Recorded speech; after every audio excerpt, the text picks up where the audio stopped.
Dulu Sayyidina Ibrahim ibn Adham ini pernah jalan ke pasar. Di pasar dia dapat orang, kedua kakinya sudah nggak ada, ya, kedua kakinya terpotong, kemudian kedua tangannya juga terpotong, nggak punya kaki, nggak punya tangan. Jadi tergeletak di atas kasur di pinggir jalan. Kemudian tubuhnya kena penyakit lepra, matanya buta. Jadi nggak punya dua tangan, nggak punya dua kaki, kena penyakit lepra, buta matanya. Setiap orang yang lewat ngasih makanan langsung dimasukin ke mulutnya.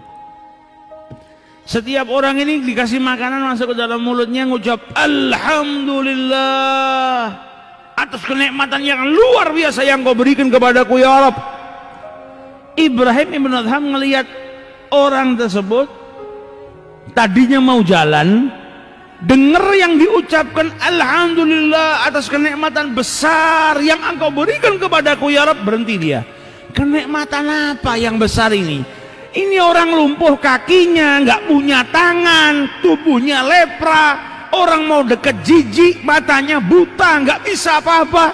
Kau dia ngucap atas kenikmatan yang besar. Nah ini kadang kita disuruh ngelihat orang yang di bawah kita, orang ini supaya kita bisa merasakan, untuk menyadari kalau kita punya kenikmatan yang besar yang orang lain nggak punya. Maka berhenti Ibrahim ibn Adham, dideketin orang itu sama Ibrahim ibn Adham. Dia ngucap salam, Assalamualaikum, dijawab Waalaikumsalam ya Ibrahim. Kaget Ibrahim ibn Adham. Ini orang pertama kali saya lihat, saya nggak kenal. Orang ini buta. Saya ucapkan salam, jawab salam saya dengan nyebut nama saya. Ditanya sama Ibrahim ibn Adham, min aina ta'rifuni, dari mana kau kenal diriku? Kita ini nggak pernah berjumpa, kau nggak bisa ngelihat. Maka dijawab sama orang tersebut, ma jahiltu syai' mundu araftullah. Gak ada yang tidak aku ketahui semenjak aku kenal dengan Allah subhanahu wa ta'ala. Orang kalau sudah kenal betul sama Allah, tahu betul Allah subhanahu wa ta'ala, gak ada yang tertutup bagi dirinya. Maka kata Ibrahim ibn Adham, saya mau tanya, engkau ini tadi bersyukur kepada Allah atas kenikmatan yang besar. Apa kenikmatan yang besar yang kau maksud? Kau gak punya kaki, gak punya tangan, lepra, matamu buta. Kau nggak punya rumah, rumahmu ini di pinggir jalan. Apa kenikmatan besar yang kau maksud, yang kau syukuri kepada Allah subhanahu wa ta'ala? Maka dijawab oleh Allah subhanahu oleh orang tersebut, karena Allah subhanahu wa ta'ala meninggalkan kepadaku dua hal yang aku syukuri. Ia tinggalkan qalban syakiran wa lisanan dzakiran.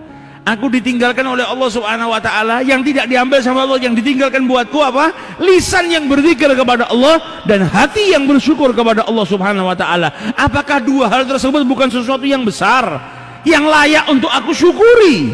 Apakah ada kenikmatan yang lebih besar daripada itu?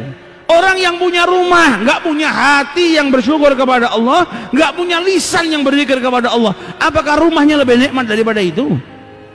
Apakah ada yang bisa mengalahkan dua hal ini? Lisan yang selalu berzikir dan hati yang bersyukur kepada Allah. Enggak ada, ini kenikmatan yang besar. Alhamdulillah masih disisakan oleh Allah subhanahu wa ta'ala kepada diriku. Nah orang kadang disuruh belajar. Jadi jangan kita lihat orang-orang yang di pinggir jalan ini orang-orang kurang. Justru bisa jadi dia guru kita yang ngajarin kita. Dia bisa membuka diri kita supaya lebih sadar.